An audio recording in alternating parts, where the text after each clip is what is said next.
My dear students, I'm coming here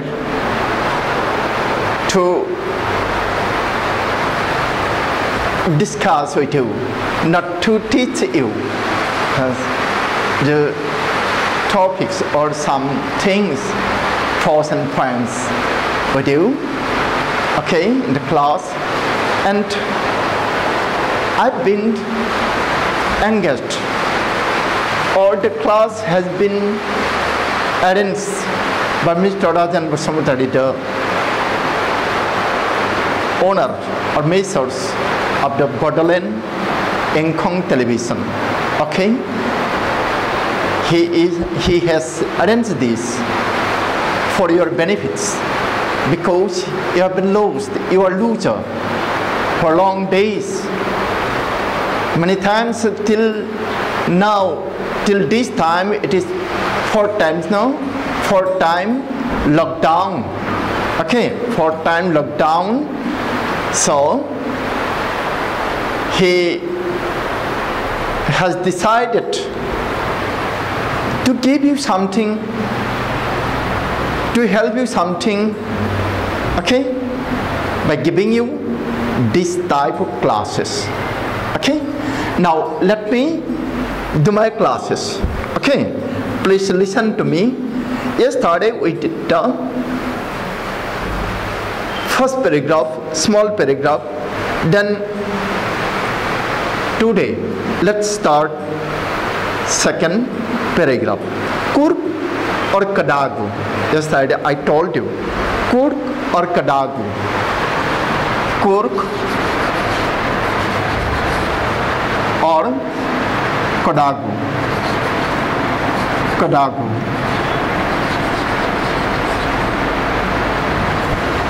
Do you know this? Have you understood this? Reading the lines, reading the sentences, I ask you to read this. Okay, you see?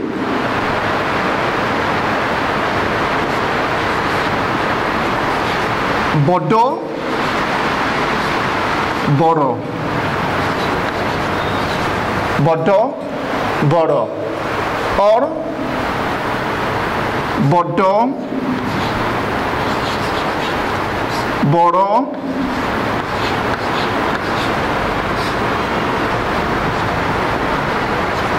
maths. We had Bodo, no?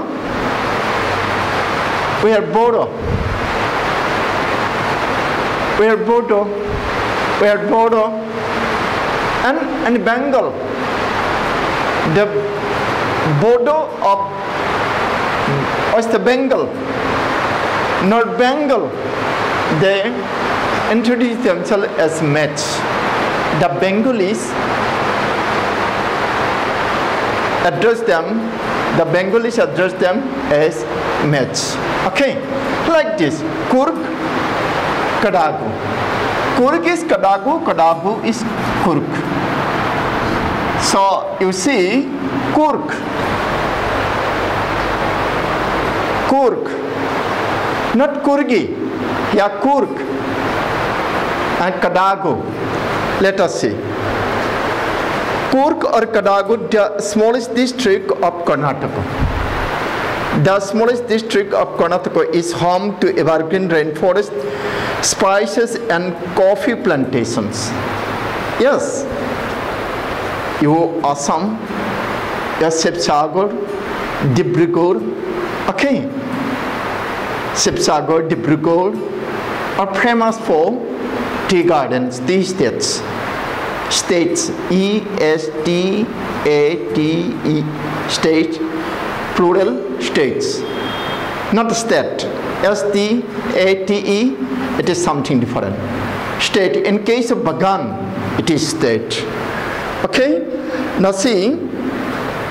Kurk or Kadagu, the smallest district of Karnataka, is home to evergreen rainforest. Evergreen rainforest, spices and coffee plantations. Evergreen rainforest cover 30% of this district. During the monsoons, it pours enough to keep many visitors away. The season of joy commences from September and continues till March. Joy. See, the season of joy commences from September and continues till March. In your Assam, in your BTD, the joy,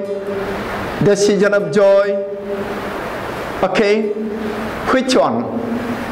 Which one is termed, which one is considered as joy time? Which one? Someone may say this autumn season, because there are pujas, many pujas, starting from Durga Puja, Lakshmi Puja, Kali Puja. Different pujas are there. Okay. But someone may say, especially the Assamese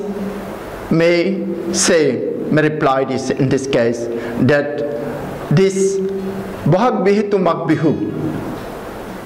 this time is hot time of season of joy. Bihu season is the joyous, most joyous, very joyous time for the Assamese. What do you think? Being Bodo, we do so. Okay, we do the same. However, you see, during the monsoon, the weather is perfect. The weather is perfect with some showers thrown in for good measure. The air breathes of invigorating coffee,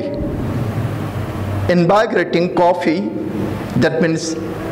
smelling, scenting, or exposing scent. Invigorating coffee estates and colonial bungalows stand tucked under tree canopies in prime corners. Okay, prime means this Prime Minister Narendra Modi? No. Here prime stands for some other meanings. Okay, it stands for some other meaning. Prime means here best. Prime means best. Okay. Now let us the third paragraph. What we left yesterday. The fiercely independent people of Kurk are possibly of Greek or Arabic descent. As one story goes, a part of Alexander's army moved south along the coast and settled here when return became impractical. Return became impractical. These people married almost the locals, and their culture is apparent in the martial traditions, marriage, and religious rites, which are distinct from the Hindu mainstream. Okay, let me explain something here. The firstly independent people of Kurk, that means Kurki people are, said here, Kurki people are firstly independent. Freedom lover, strong freedom lover. Okay. Then there of which originality, descent means here what? Descent, Jalai. Bobe Jalai ni fry feeding. Bobe bongso ni fry. Beare. Moनसे सल' दङ बेहाय. मोनसे सल' दङ ओरैबायदि सल' जे आलेकजेन्डारनि माखासे सान्थ्रिफोरा गावनानै दोलो गावनानै बिसोरो खोला भारतथिंजाय फायथायलांदोंमोन. खोला नालाय फायथायनि होननोसै जोङो, दावखोलांनाय होनला. खोला भारतथिंजाय बिसोरो फायथायलांदोंमोन. लैथो सेर सेर सेर लैथो सेर सेर coast सेर सेर and settled here when return became impractical आरो बिसोरो मा जेब्ला गिदिंनायखौ गावसोरनि देशआव गिदिंलांफिननायखौ जानो हाथावि impractical बादि सानबाय माबादि ते बहुत बोसोर थांखाबाय दा बेहाय थांगौमाने लामायावनो बेसेबा गोबाव नांगोन बोरायलांगोन नङाबा लामायावबो थैलांनो हागौ बिनिस्लाय जोङो बे जायगायावनो थानाया गाहाम ना बेनो थानाया गाहाम बे थादिनि बिसोर बिदि सानबाय आरो जों बेहायनो थादिनि बेनिफ्राय होनदों मा These people married amongst the locals and their culture is apparent in the martial traditions, marriage and religious rites which are distinct from the Hindu mainstream. बिसोरथ' आलेकजेन्डारजों जोंनि भारतखौ बा गुबुन हादरखौबो जै खालामनो फैनायाव हिनजावफोर लाना फैयाखैमोन दावहा नांनो थांनायाव हिनजावफोरखौ लांफाया बिसोरो हिनजाव लाबोफायाखैमोन हिनजाव लाबोफायाखैमोनब्ला बिसोर थानोसै जे मा खालामो भारतनि बै जायगानिनो लकेल हिनजावफोरखौ फुस्लायनानै सोरखौबा बोनानै बर'फोरनावथ' बोनानै जनाय दंमोन ना फुस्लायनानै बोनानै जरजुलुम हाबा खालामबाय आरो सोरबा गोसथोनानै हाबा खालामबाय सोरबा जरजुलुम खालामबाय बिदि हाबा खालामबाय बेनिफ्राय मा थाबाय जायगायाव नाथाय बिसोरनि जि हारिनि कास्टम्स एन्ड ट्रेडिशन कालचार बेफोरो हिन्दु मेनस्ट्रिमनिफ्राय आलादाथार रोखानो एपारेन्ट माने रोखा आलादाथार रोखा रोखा नुखायो ते बे बर'ना हारसा बे बर'ना बाङालि बेखौ जोङो बोरै बुंनो हागोन बर' होनब्ला बे निजा कास्टम्स एन्ड ट्रेडिशन दंखायो कालचार दङ गाननाय जोमनाय भाषा राव आरो बेनिफ्राय जानाय लोंनाय संनाय खावनाय गाननाय जोमनायनि अनगायैबो संनाय खावनायफोरावबो आलादाथि दङ जानाय लोंनायाव आलादा दङ बेखौ नुनानैनो बुंनो बिसोरो दस्रा हारिलै बाङालि नङा हारसा नङा बिसोरो दस्रा हारि जागोन मा हारि बर' हारि बिदि आरो बिसोरो बर' बादि नुयो खिन्थु बर' नङा नामा गुरुं लेपचा लिम्बु राय मगर बिसोरखौ नाय नेपालिफोरखौ थाल्ला बर' बादि नुयोना बर' बादि नुयो ओरैथ' सल' दङ इसोरो आगोलाव जेब्ला बर'फ्रा तिब्बेताव थाफैदोंमोननो बे तिब्बेताव थाफैनानै ओरैहाय ओंखारख्लायबोनायावसो हाग्रायाव लायनो माबा जानानै जुदा जालायदों आरोखि आन्दायलायनाय बादि जादों गावखौलायदों बेबादिनो दस्रा जादों आरो नङाबा बिसोरो एखे बिदा फंबायमोन बेफोर सल'आ थाथोंसो मालाबा सम मोनबा खोन्थागोन खोब इन्टारेस्टिं ते मा बिसिनि बै दायो जायफोर दङ कुर्ग होननाय जिल्लायाव जायफोर हारि दङ कुर्गि होननाय हारि दहाय बुंनायखौ मिथिबायना कुर्ग आरो कोडागु बे एखेयानो मा कुर्गखौनो कोडागु होनो कोडागुखौनो कुर्ग होनो कुर्गा नाथाय जिल्लानिसो मुं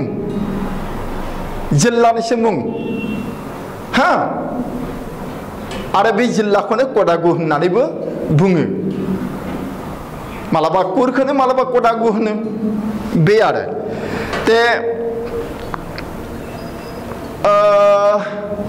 जोङो मा होनो आं नै दाखालिसो रायलायदोंमोन मोनसे खोथा मैया सानसे बिनि आगोल दिमा हासाव होननानै बुंबाय आं डिमा हासाव सासेयाव बे एनसि हिल्स आंनिखौनो हे एनसि हिल्स होननानै बुंबाय आरो एनसि हिल्सआनोथ' डिमा हासावथ' एनसि हिल्सआनो डिमा हासावनो एनसि हिल्स दा सोरबा मिथियाब्ला डिमा हासावल' बुंनो हागौ बेखौ एनसि हिल्स नङा होनगोन सोरबाया डिमा हासाव होनाय एनसि हिल्सल' होनगोन बे आरो दा कुर्ग आरो कडागु एखे बे मोनसे गंसे जिल्लानिनो मुं दा बै जिल्लायाव थानाय जि कुर्गि मानसि बिसोरखौ कुर्गि होननानै बुंबाय बे कुर्गि मानसिफोरनि जि कालचार बे कालचारा रोखा रोखा आलादा भारतारि थागिबिनिफ्राय मा बेलायाव नायदो एपारेन्ट in the martial tradition martial सोदो मेरिटाल नङा मार्शियेल ट्रेडिशन दावहा नांनाय थुंग्रि सिबनाय बोरला गावनाय जं हारनाय बेफोराव बिसिनि आदबफोरा किटिबफोरा जोंनिख्रुइ आलादा बेनिफ्राय होनदों मा मेरिज हाबा खालामनाय हाबानि बेलायावबो नोंसोर नुबाय नङा होमबा हारसानि हाबाखौबोथ' नुबाय बामोनफोरनि हाबा बर'नि हाबा एखे जुदा आरो बर'नावनो बाथौ हाबा ब्रह्म हाबा जुदा जुदा बे आरो इनिफ्राय मा रिलिजियास राइट्स धोरोमारि नेमखान्थि आसार खान्थि which are distinct from the Hindu mainstream बे गुबै हिन्दुनिफ्राय जुदाथार The theory of Arab origin draws support from the long black coat बिसोरखौ आरब जे होनगोन आरब अरिजिन होनगोन बबे थोंजानिफ्राय होननो बबे ग्राउन्डनिफ्राय मा फोरमान नै बिसोरखौ बुंनो हायो बेखौ जुदि जोङो कुर्गिफोरखौ आरब होननानै बुङोब्ला बेनि फोरमानखौ जों ओरै होनो हायो लं ब्लेक कोट जाथोसे गोलाव गोसोम ओभारकोट बादि मोनसे ड्रेस आंनियाथ' एसे गुसुं नङा होमबा गोलाव आरोखि गोलाव बेनिफ्राय मा होनदों एमब्रयडार्ड वेस्ट बेल्ट नोंसिनि आर'नाइया एमब्रयडार्ड नङा होमबा माफ्लाफोर बै इन्डास्ट्रियाव बानायनाय माफ्लाफोराथ' प्लेन खालि बै स्ट्राइपफ्राल' जुदा जुदा कालारनि जानो हागौ नङाबा जाथोसेनिबो जानो हागौ खिन्थु जोंनिया आर'नाइया बायदि कालारनि दङ दा बिसोरो मा खालामदोंमोन एराबियानफोरा माबाया कुर्गिफोरा बा एराबियानफोरा मा जानजियाव सि खायोमोन जानजियाव मोनसे बेल्ट खायोमोन नै आंना फेट्टिया बे फेट्टि नङा होमबा बेबादि आरो वेस्ट बेल्ट आरो बियो मा आगर एरफबनाय worn by the कडाबुस जाय बेल्टखौ कडाबुफोरा गानो आरो बेखौ मा होनो कुप्पिया होननानै मिथियो इन्डियायाव कुप्पिया कडाबुफोर गानग्राखौ कुप्पिया होनो आरो बे जिनिसा आरबनि कुर्ग जायफोरखौ मोनसे जाथि कुर्ग होननाया मोनसे जाथि बेखौ इराकआव बांसिन मोनो बे जाथिया इराकआव बांसिन दङ कुप्पिया आरो कुफिया बे मोननै सोदोब दे कुप्पिया आरो कुफिया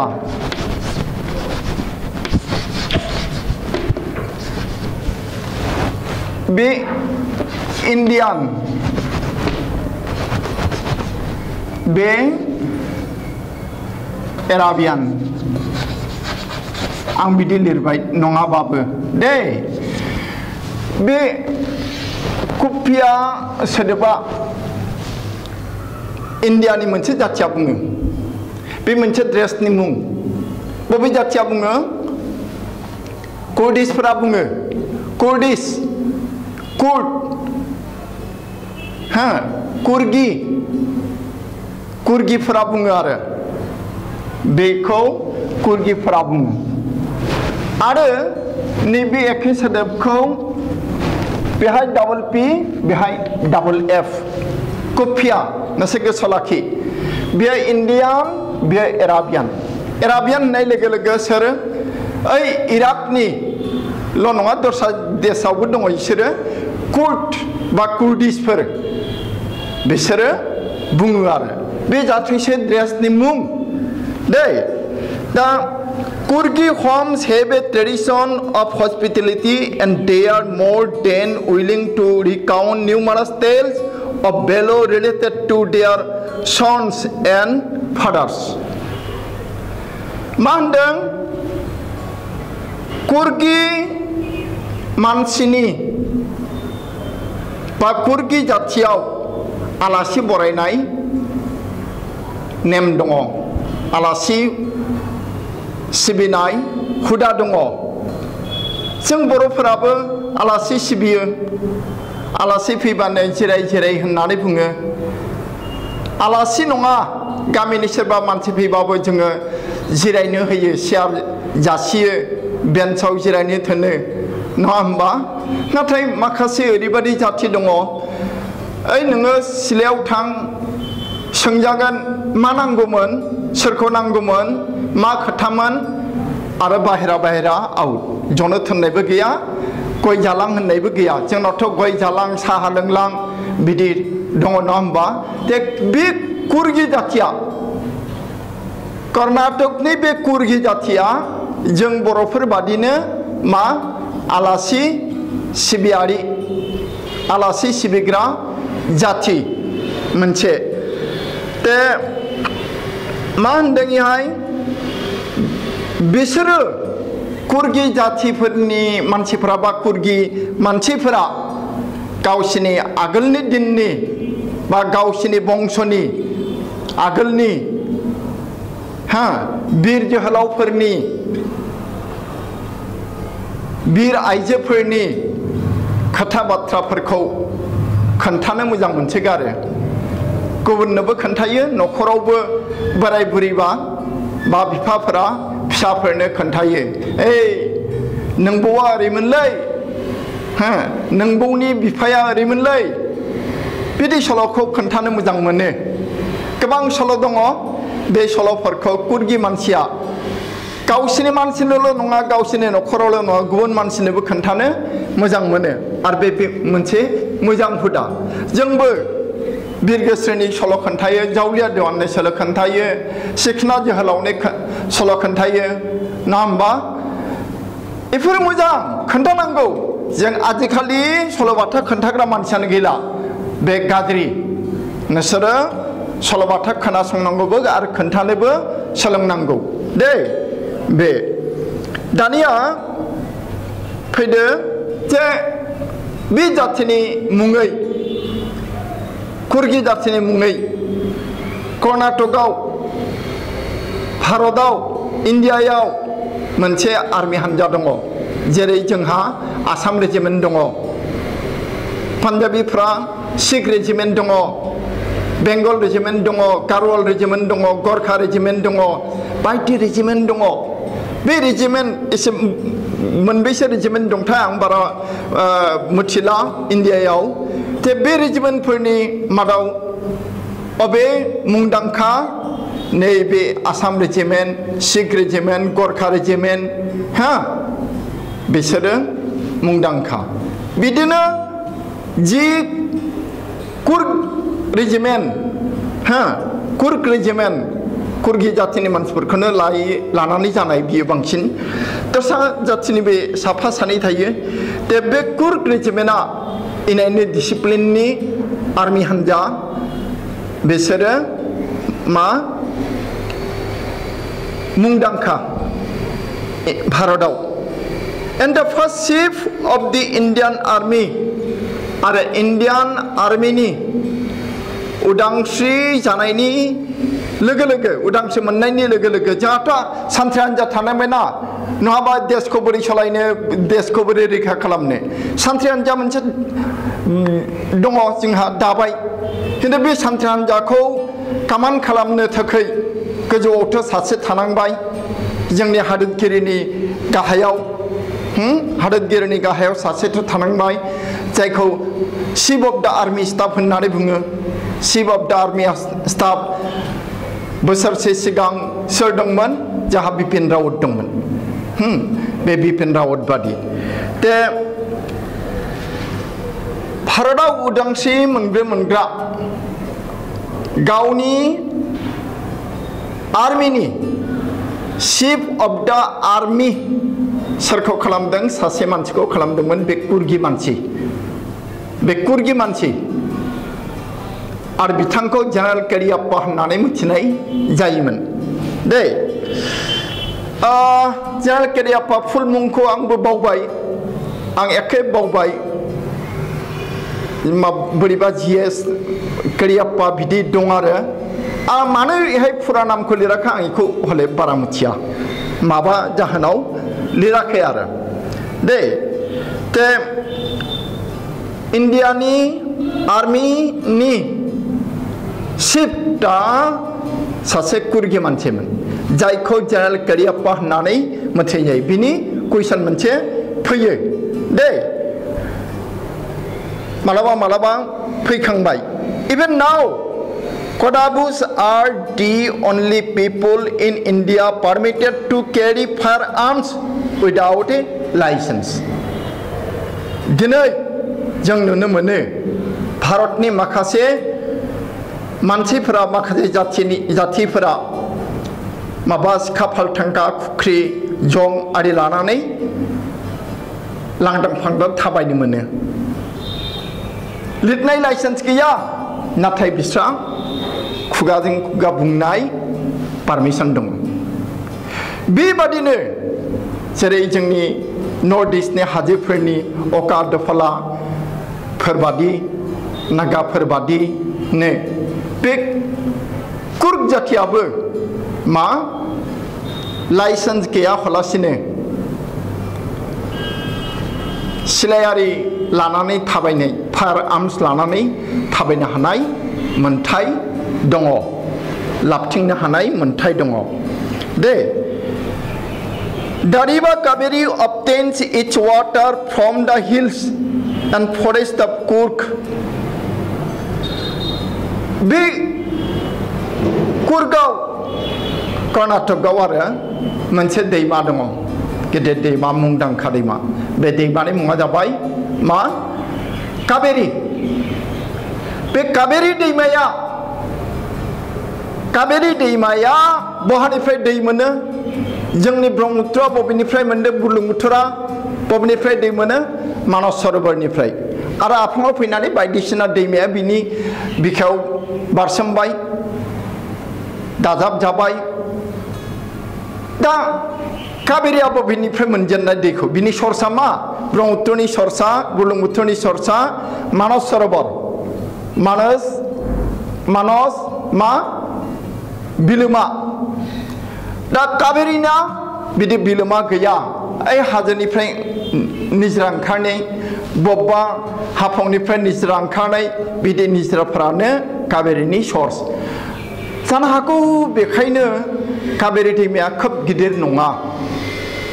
थेवबाबो कर्नाटकआव बेहा जोबोद बानजायनाय दङ दे दा बे कुइसन जायो कावेरी दैमाया बहानिफ्राय दै मोनो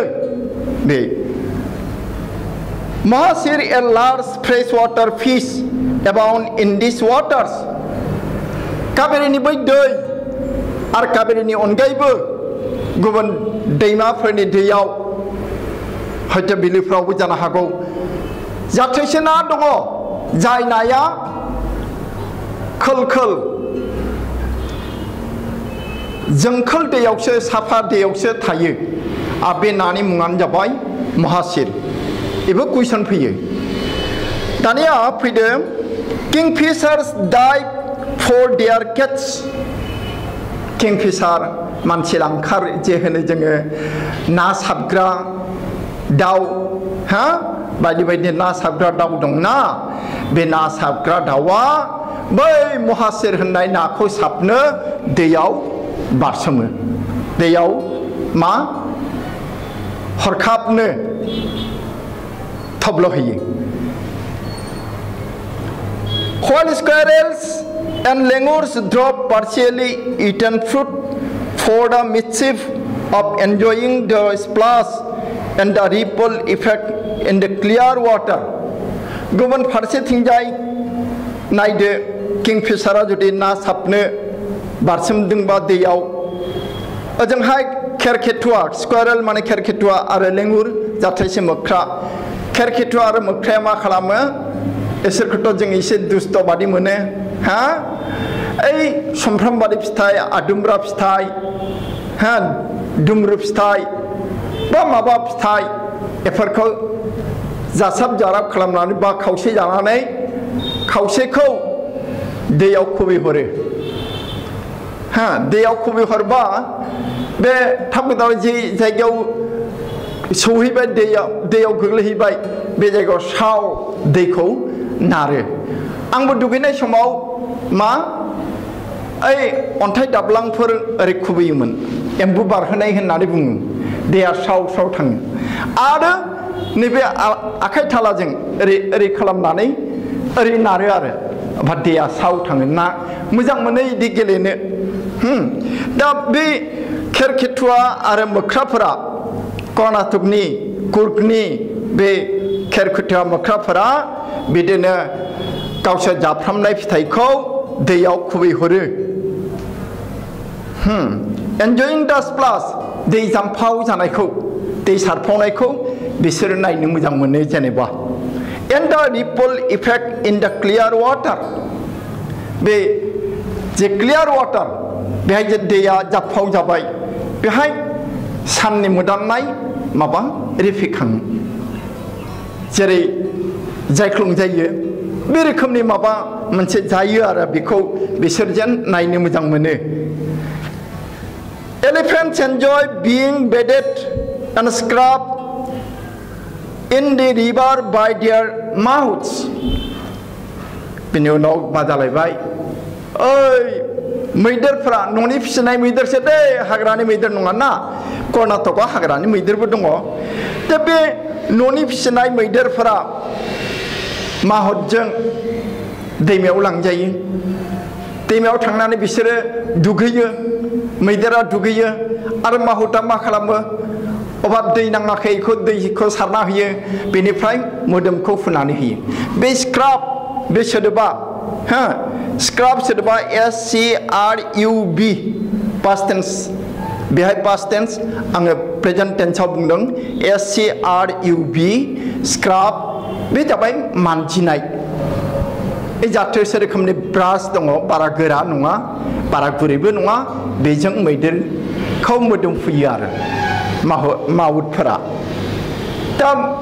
मैदेरफोरा मोजां मोनो माउतजों थुखैजानानै मोदोम फुजानानै हा मोजां मोनो उल्थां फाल्थां जायो मोदोमखौ उल्थां फाल्थां खालामलायो बिसोरो दैयाव गेलेयो बे आरो The most laid-back individuals become converts to the life of high-energy adventure with river rafting, canoeing, rappelling, rock climbing, and mountain biking. दा laid-back सोदोबनि सोदोबथिया मा जायफोरा जिरायनो लुबैदों बिराद खामानि मावो बा मावा जिरायनो मोजां मोनो जिरायनो लुबैदों हा एसे गोजौ थाखोनि हालुवा जाम्बाफोर नङा आरो बिदि लेट बेक जिरायनाय आजिरा लानाय बे मानसिफोरा बा जाय हाखु दाखु गैया जेबो हाखु दाखुनि दिगदार गैया बिसोरहा जिरायनाय सम आजिरा मोनबाय नङाबा न' बाङाव मेरला सम्पति दङ खामानि मावाबाबो मोनजायो बे रोखोमनि मानसिफोरा आरो मा कर्नाटकनि एबा कर्नाटकनि बाहेरानि बे मानसिफोरा कुर्गआव थांनानै बे माबायावबो काबेरी दैमा नङाबा बबेबा बिलोआव मा गेलेनो मोजां मोनो राफ्टिं এই যে राफ्टखौ माखौ होनो भेलखौ होनो এই যে थालिरखौ सुजाबनानै जोङो थालिर बिफां सुजाबनानै माबा खालामो फेल जावो हा এই सागर सेराव थांबा बिदि मोनगोन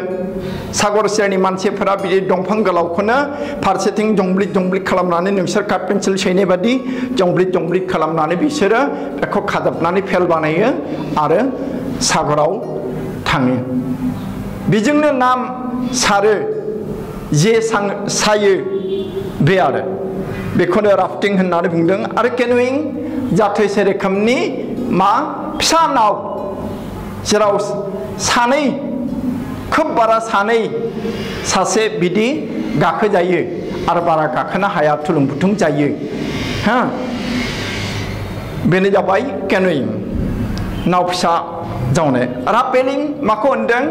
ओइ हाजो गोजौआव दङ बेनिफ्राय ओंखारख्लायनाय माब्रै ओंखारख्लायो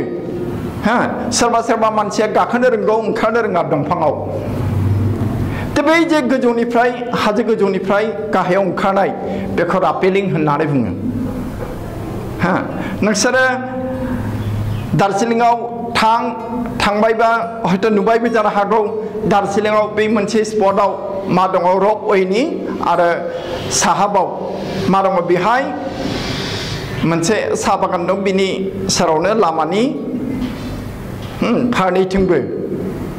थरनै मोनसे हाजो थिलाबादि थरसे अन्थाइ गिदिर दङ आरो मोनसे लें अन्थाइ जों बेलागुर लुनाय बादि दा बेहाय गाखोयो दिरुं दंखायो आङो बै अन्थाइ गिदिराव गाखोदों खिन्थु अन्थाइ फिसायाव गाखोनो हाया आं साहस खालामा दस्राफोराबो हाया बिराद थिया हा बेहायनो एडमन्ड हिलारिया तेनजिं नर्गेखौ माबोरै हाजो माननांगौ आरो ओंखारख्लायनांगौ बेखौ फोरोंदोंमोन बिनि उनावसो बेखौ लोगो लानानै एडमन्ड हिलारिया माउन्ट एभारेस्ट जै खालामहैदोंमोन हिमालय हाजोखौ मानखोनानै माउन्ट एभारेस्टआव सौहैदोंमोन हा बे रापेलिं रक क्लाइम्बिं ओइ अन्थाइ बल्डार गोनां जे हाजो बे हाजोखौ मानखोनाय रक क्लाइम्बिं अन्थाइ गोजा आरो हमथानाय जेबो गैया अन्थाइयावनो हमथानांगौ बे रक क्लाइम्बिं दंफां आरि गैया एन्ड माउन्टेन बाइकिं जाथोसे रोखोमनि मटर साइकेल बानायदों स्पर्ट्सनि हा ओइ हाजो सायाव बल्डारावनो माबाखौ बाइकखौ सालायो माबायदि जे आसुरित हा बे जा माउन्टेन बाइकिं जा सिम्पलि मा जाबाय जे जोङो ओइ जे दार्जिलिंनि गाहाय सिलिगुरिनि आरो एसे साहा जे माबा दङ बर' गामि दङ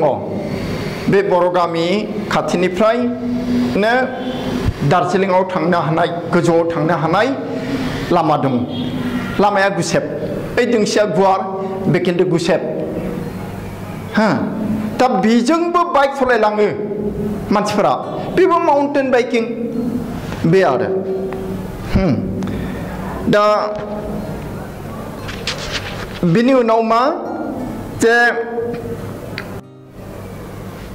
the most laid back individuals become converts to the life of high energy adventure with the river rafting ते गोबां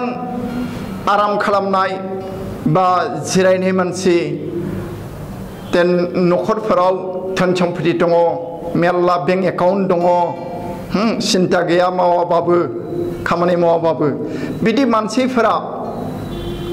जायफोरा मेरला थाखा फैसा आरजिनानै दोनखा बिदि मानसिफ्रा ओइ माबा माबि जायगाफोराव हाग्रा गेजेराव जाहारफोराव हाजोफोराव हाजो ओनसोलफोराव थांनानै बिलोफोराव थांनानै माबा माबि खेला गेलेयो हा दा बिसोरो मा सिम्पोल खेला नङा बेफोरो हाई एनार्जी एडवेंचर गोहोबो नांगोन बोलोबो नांगोन हा गोहो बोलोनि खेला जेरै रिभार राफ्टिं दैमायाव फेल जावनानै गेलेनाय फेल ओइ जे जों थालिर बिफांफोरखौ सुजाबनानै फेल खालामो इदिनो सागर सेरफोरनि मानसिया मा खालामो ना हमग्रा मानसिफ्रा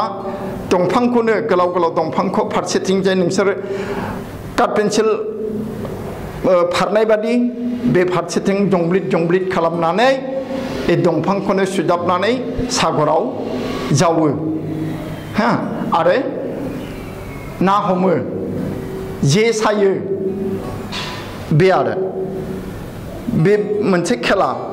रिभार राफ्टिं होननानै बुङो जोंनाव दङ मा नाव जावनाय खेला नाव खेला बे एसे राफ्टिंआ किन्तु एसे आलादा रिभार राफ्टिंआ बेहाय एसे खैफोद बरहा केन'इं नाव फिसा जावनाय नाव फिसा आं राहुल सांक्रेतिननि गांसे लेखा फरायनायाव तिब्बते सवा बोसोर होननाय लेखाखौ फरायदोंमोन आं बेहाय मोनदों जे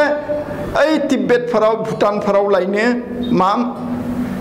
गिदिर जुनारफोरनि बिगुरजों जाथोसे नाव बानायो फिसा नाव कलाप्सिबल आरो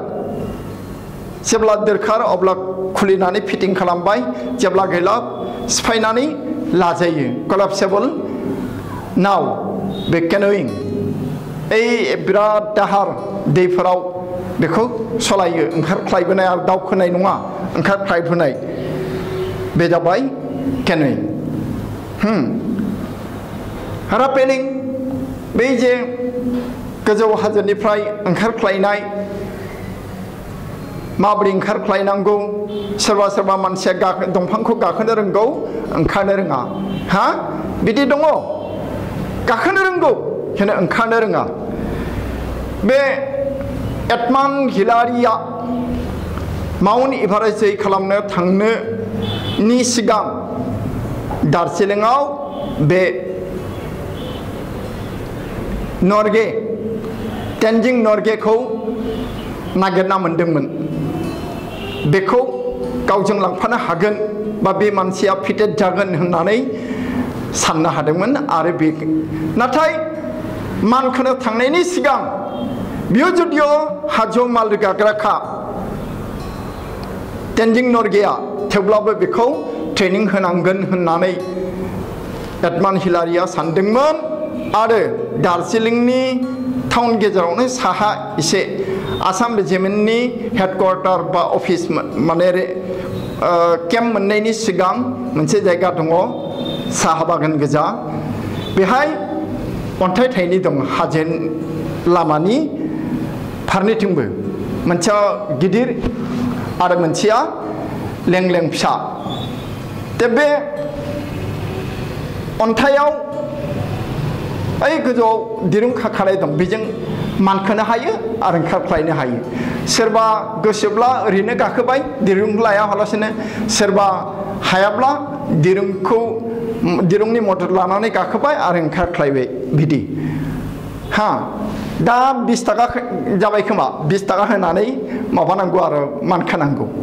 आरो बै थरसेया लेंलां बेहाय रावखौबो गाखोनाय नुवाखै आंबो गाखोनो हायाखै आं खालि गुदियावल' थांदों लेंथार माबा बादि कुतुब मिनार बादिसो बे जाबाय रापेलिं खेला हाजो गोजौनिफ्राय हाजो मानख्लायनाय दानिया रक क्लाइम्बिं हाजोआव खालि अन्थाइ गोजा बल्डार गोजा हा गिदिर दङ फिसा दङ बेहाय बेजों मानखोलांनांगौ गोजौआव थांनांगौ बेबो मोनसे खेला दङ बे जाबाय रक क्लाइम्बिं आरो मोनसे जाबाय माउन्टेन बाइकिं हाजोआवनो हाजोनि गोजौआव आरो बल्डारफोरनि सायाव बाइक सलायनाय मोनसे खेला दङ बाइक सलायो बाइक जाथोसे स्पर्ट्स बाइक दङ बे रोखोमैनो बानायखानाय जेखौ माबा रोखोमै बे बल्डारनिफ्राय बे बल्डार माने बारनो हानाय बा सलायलांनो हानाय बे रोखोमनि समानाव नङा बल्डार ख्राव ख्राव गोजा बेहायनो सलायो बेनो जाबाय माउन्टेन बाइकिं बाइक मटर बाइक सलायनाय आरो बा ओरैबो जानो हागौ बे दार्जिलिंआव जे मानसि जिराद दङ बेहाय सुकानि आर्मि केम्प दं बिनि सेरजोंनो दोंसे लामा दार्जिलिंआव थांनाय दङ हा मिरि मोनहैयो बेहाय मिरिक बे मिरिकखौ मोनहैयो बे लामाया गुसेब बेजोंबो आं मानसिफोरखौ बाइक सलायलांनाय नुबाय आरो जेथिया दा बेफोरो माउन्टेन बाइकिं बे आरो बेफोरखौ सलायनो मोजांमोन बेनि उनाव मा जाखो numerous walking trails in this region are a favorite with trekkers गोबां मानसिफोरा बैफोर खेलाखौ गेलेया बा गेलेयो बिसोरो खायफा मानसिया थाबायनोबो मोजां मोनो जाहार गेजेरनि लामा फिसाजों हाजोनि लामाजों हा बिखुङाव दै जाग्रा बेसादफोरनि बेगखौ लाबाय बेनिफ्राय थखन गंसे लाबाय लौथि आरो बेजोंनो थाबायलांबाय बिदि थाबायलांग्रा लामा मेरला दं जाहारफोराव हाजोफोराव बेखौनो मा होनो ट्रेल होननानै बुङो ट्रेल आरो बेजों थाबायग्रा मानसिफोरखौनो ट्रेकार्स होननानैबो बुङो ट्रेकार्स दे ट्रेकार दा नोंसोरो मिथिगौ मटर नङा होमबा जाय पेसेन्जार रोगायो बिदि मा पेसेन्जार रोगाग्रा नोंसोरो ट्रेकार मोनो जोंनियाव गारि बे नङा बेहाय ट्रेकार बुंनाया मटर गारिखौ बुंनाय जायाखै आथिंजों थाबायग्राफोर हा थखन गंसे लानानै बिखुङाव बेग बानानै ओइ लुंलुंगिया लामा फिसाजों जाहारबारियाव जाहार गेजेर गेजेर दंफां गेजेर गेजेर थाबायलांनाय बे मोनसे प्लेजार आरो बिदि खेलाबो गेलेयो दे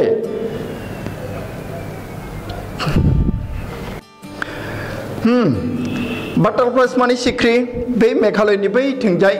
तुरानि आरो खोला एसे खोला सानजा जागोन बेहाय मोनसे जायगा दङ बिराद सिख्रिबो दं जाथो सिख्रि आरो बिबारबो दङ बेबादि होनदों आरो दाउ बायदिसिना बेरे बायदिसिना सिख्रि बेहाय नोंसोरो लोगो मोनगोन नुगोन थांग्राफोरा आरो मेकाक होननाय जाथोसे मोख्रा मालाबार स्केलर खेरखेथुआ लेंगुर मोख्रा जेरै गोल्डेन लेंगुर एन्ड स्लेन्डार लरिस स्लेन्डार माने फिसा नाथाय माने थेंजेबजेब नाथाय नायनो समायना आरो बेनिफ्राय keep a watchful I from द ट्री कैनोपी जोङो ओरै थांबाय थानोसै दंफां सिं जाहार सिं आरो गोजौआव बिसोर थानानै मानसिफोरखौ नाहरबाय थानोसै आरो हा बिसोर मा खालामगोन मा मागोन इदि आरो I do however prefer to step aside for wild elephants दा लिरगिरिया बुंदों मा बिथाङा आरो मा मोजां मोनो to step aside for wild elephants अरनबारिनि मैदेर अर्थात हाग्रानि मैदेरखौ नायनोसो बिहा interest लिरगिरिया the climb to the Brahmagiri hills brings you into a panoramic view of the entire misty landscape of Kurk नों जुदि ब्रह्मगिरि हाजोआव गाखोयोब्ला बेहाय ब्रह्मगिरि हाजो होननाय मोनसे दङ बे ब्रह्मगिरि हाजोआव गोजौआव गाखोनानै जुदि नाहरोब्ला जेथिंबो मोनसे फैलाव ओनसोल दंफां लाइफांजों बुंफबनाय बिबारजों बुंफबनाय हा बिदि नुनो मोनगोन समायना सिनारि दि नुनो मोनगोन फैलाव ओनसोल बेनिफ्राय ए walk across the raw bricks leads to the 64-acre islands of Nisaragama. मोनसे रपवे दङ मोनसेखौ नोंसोरो शिलंआवबो दं सेरापुन्जियाव नोंसोर थांबा गाखो आरो दार्जिलिंआवबो दङ रपवे आरो बै उदयपुराव राजस्थाननि बेहायबो रपवे दङ इन्टारेस्ट नाङो हो इन्टारेस्ट नाङो कलकातायाव बे माबा मा गार्डेन होनोमोन मा पार्क बेहाय दङ बे रपवेया ते मा दिरुं लामा बा रपवेया बे बाक्सु थायो बे बाक्सुआव जुदि गाखोनानै हौरै फारि बारलाङोब्ला मोनसे दिप मोनगोन जायनि मुङा निसारागाधामा running into Buddhist monks from India's largest Tibetan settlement at a nearby Balakapu. ओइ चाइनाफोरजों धोरोमखौ लानानै मेनलि धोरोमखौ लानानै आरो हादोर खुंथायखौ लानानै दाङाबाजि जानानै बे तिब्बेटान बुद्धिस्टफोरा खारखोमानांदोंमोन गोबाङानो खारदोंमोन तिब्बेट गावसोरनि देशखौ गारनानै आरो बबाव थांदों बिसोरो इन्डियायाव फैदों आरो बिसोरो भारतनि दाब दाब जायगायाव मा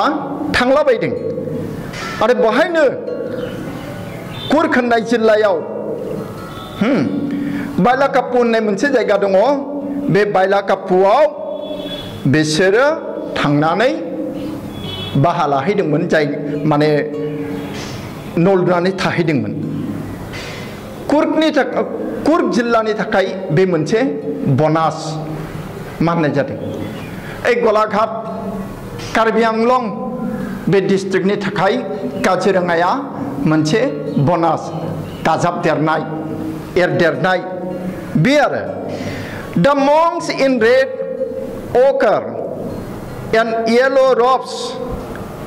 peculiar रोखोमनि ड्रेस बुद्ध बा बुद्धिस्ट जे भिक्षुफोर साधुफोर आं साधुखौनो होनसै बुद्ध साधुफोरा गोजा आरो जाथोसे हालदै स्रो गाबनि सि गाननानै गोलाव गोलाव सि गाननानै बिसोरो मा थायो आरो बिसोरखौ नुबोला गोमोथाव जायो आरो गोमोथाव बिसोरनि गाननाय जोमनाय आरिफोरा that wait to be discovered by visitors searching for the heart and soul of India right here in Kurg. बेहाय थाबायनो थांग्रा मानसिफोरा बे बुद्धिस्ट मंकफोरखौ नुगोन निसारागाधामा नुगोन ब्रह्मगिरि हिल्स नुगोन आरो माबा माबि नुगोन जेन बुद्धिस्ट भिक्षुफोरा बिदि ड्रेस गाननानै थांग्राफोरखौ नेनानैसो दङ फै जोंखौ नायफै बे रोखोमनि आरो दे आं बिदिनो फोजोबबाय दे दिनै बेनिफ्राय मिनिंखौ लिरनांगौमोन दिनै आं एसे लिरहांदोंमोन दे drifted moved or float away gently invigorating बेखौ लिरजोबाखिसैनो गाबोन लिरनोसै नङा होमबा गाबोन लिरनोसै दे दिनै समायाबो जाबाय दिनै गाबोन जोङो वार्ड्स मिनिं आरो कुइसन आनसार बेखौ सावरायगोन एक्सारसाइज खालामगोन बास गाबोन फोजोबनोसै दे थैंक यू वेरी माच होमबालाय